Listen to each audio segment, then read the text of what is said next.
I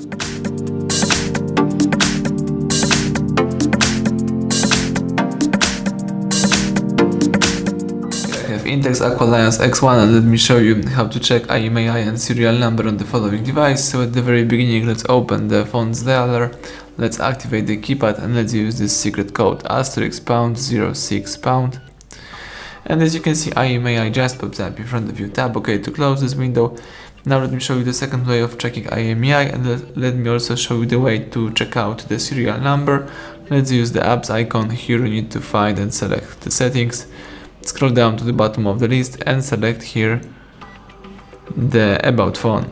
So right now let's scroll down, and here you need to find the status.